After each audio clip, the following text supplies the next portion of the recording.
ওয়া হুরুন আইনুন, আর সেখানে থাকবে আইনাতর হুরগণ। কোথায়? জান্নাতে থাকবে আইনাতর হুরগণ। তো কেউ নেগেটিভ নেবেন না, আমি ডিউ রেসপেক্ট দিয়ে বলছি।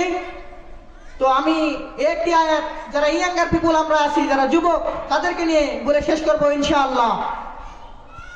ওয়া হুরুন আইনুন, আর সেখানে থাকবে আইনাতর হুরগণ। আমাদের বাংলাদেশে দেখা গেলে আমরা যারা ইয়াঙ্গার পিপুল, অর্থাৎ আমরা যারা যুবক আছি, তারা 100% ইয়াঙ্গার পিপুলের মধ্যে আমরা 90% ইয়াঙ্গার পিপুল আমরা রিলেশনে আসক্তি, ঠিক কিনা বলেন? আমাদের বাংলাদেশে আমরা যারা যুবক রয়েছি তারা 100%-র মধ্যে 90% আমরা রিলেশন তথা প্রেমে আসক্তি। যে হালাল না হারাম? অবশ্যই হালাল। কখন? আপনি প্রাপ্তবয়স্ক হয়েছেন, আপনি যখন বিয়ে করেছেন, বিয়ে করার পর আপনার ওয়াইফের সঙ্গে যে রিলেশন করবেন সেটি হবে হালাল। কিন্তু আপনি বিয়ে করেন নাই, আপনি অন্য একজন বেগানা নারীর সঙ্গে রিলেশন তথা প্রেম করছেন, এটি অবশ্যই হারাম। আমরা কার আদর্শ? আমরা শেষ নবী জনাবে মুহাম্মদ মুস্তাফা সাল্লাল্লাহু আলাইহি ওয়াসাল্লামের আদর্শ। সুতরাং তিনি কি রিলেশন করেছেন বিয়ের আগে? করেন নাই। তিনি কি কোনো হাদিসে বলেছেন? বলেন নাই। আল্লাহ তাআলা কোন আয়াতে কি বলেছেন? বলেন নাই। সুতরাং আমাদের এখান থেকে বের হয়ে আসতে হবে। সুতরাং যে ভাইরা, আমরা যারা এখনো এই রিলেশন তথা প্রেমে আসক্তি, আমি তাদেরকে ডিউ রেসপেক্ট দেবো, বলো ভাই, আপনি আল্লাহর কাছে খাস মনে দোয়া চান, আল্লাহ তাআলা এখান থেকে বের করে দেবে আপনাকে। আল্লাহ তাআলা আমাদের প্রত্যেককে যেন এই রিলেশন থেকে বের হয়ে আসা তৌফিক দান করুন। সকলেই বলি আল্লাহুম্মা আমিন। সুতরাং কেন এই রিলেশনের কথা বললাম? অবশ্যই আপনারা রেফারেন্স নেবেন। হযরত আয়েশা রাদিয়াল্লাহু তাআলা আনহা হতে বর্ণিত, রাসূলুল্লাহ সাল্লাল্লাহু আলাইহি ওয়াসাল্লাম বলেন, একদা হযরত আয়েশা রাদিয়াল্লাহু তাআলা আনহা এর খালা তার নিজ বাসায় আসলেন এবং এসে রাসূলুল্লাহ সাল্লাল্লাহু আলাইহি ওয়াসাল্লামকে বলেন, হে আল্লাহর রাসূল। কে বলছেন?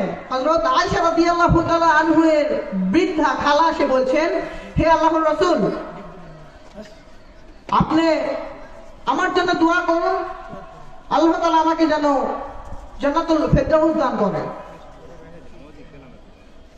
তখন রাসূলুল্লাহ সাল্লাল্লাহু আলাইহি ওয়াসাল্লাম ফানি করে, অর্থাৎ রাসূলুল্লাহ সাল্লাল্লাহু আলাইহি ওয়াসাল্লাম মজা করে বললেন, জান্নাতে তো কোনো বৃদ্ধ বা বৃদ্ধা প্রবেশ করবে না। এই কথা শোনার পর হযরত আয়েশা রাদিয়াল্লাহু তাআলা আনহা এর খালার চোখ দিয়ে ঝরনা পানি পড়তে শুরু করলো। সে অবাক হয়ে গেল, সে ভীতু হয়ে গেল কথাটি শুনে। এক সময় সে তার নিজ বাসায় চলে গেলেন, রাসূলুল্লাহ সাল্লাল্লাহু আলাইহি ওয়াসাল্লামের বাসা ত্যাগ করে তার নিজ বাসায় চলে গেলেন।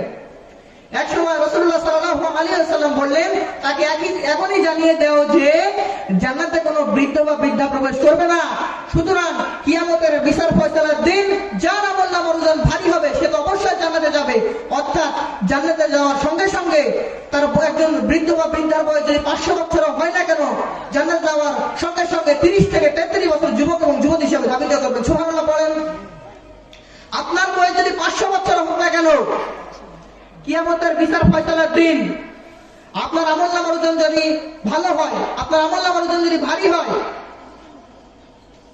আপনি যদি কনফার্ম জান্নাতি হন, তাহলে জান্নাতে প্রবেশ করার সঙ্গে সঙ্গে আপনাকে 30 থেকে 33 বছরের যুবক এবং যুবতী হিসেবে ধাবিত করবেন কে? আল্লাহ। সুতরাং জান্নাতে প্রবেশ করার সঙ্গে সঙ্গে একজন যুবকের চারিধারে 70 জন হুর দাঁড়িয়ে যাবে। কতজন? 70 জন হুর দাঁড়িয়ে যাবে, যাদের মাথার চুল থাকবে কালো কিশকিশে এবং তাদের চুল পায়ের নিচ পর্যন্ত থাকবে। তারা দেখতে এত সৌন্দর্যশীল হবে যে আমাদের ধারণার বাহিরে। এবং তারা পরিধান করে থাকবে লেহেঙ্গা, এবং সেই লেহেঙ্গাটি অনেক দূর পর্যন্ত ছড়িয়ে থাকবে সেই হুরগণে। সেই হুরগণকে দেখে সে যুবককে অবাক হয়ে যাবে, সবার দৃষ্টিতে তাকিয়ে থাকে, বলবে কি এটি সত্য? তারা এতই সৃজনশীল হবে যে হাদিসে এসেছে তাদের উন্নয়ন এক টুকরো যদি এই দুনিয়াতে ছেড়ে দেওয়া হয়, সূর্যের আলোটা কি দুনিয়া চকচক করে, কমসে কম 70 থেকে 80 গুণ বেশি চকচক করবে একটা হুরগণের উন্নয়ন এক টুকরো যদি দুনিয়াতে ছেড়ে দেওয়া হয়। সুবহানাল্লাহ পড়েন। সুতরাং তাদের এক উন্নয়ন যদি এত যদি পাওয়ার হয় তাহলে তারা দেখতে কত সুন্দর। সুতরাং আমরা এই দুনিয়া সাধারণ মেয়েদের দেখে আমরা চোখের গুনাহ করি, আমাদের লজ্জাস্থানের গুনাহ করি। সুতরাং আল্লাহ তাআলা আমাদের জানার এবং বুঝার তৌফিক দান করুন। সকলেই বলি আল্লাহুম্মা আমিন। তো এই বলে আমার সংক্ষিপ্ত বক্তব্য এখানে শেষ করছি। ওয়া আখিরু দাওয়ানা আলহামদুলিল্লাহি রাব্বিল আলামিন। আসসালামু আলাইকুম ওয়া রাহমাতুল্লাহি ওয়া বারাকাতুহু।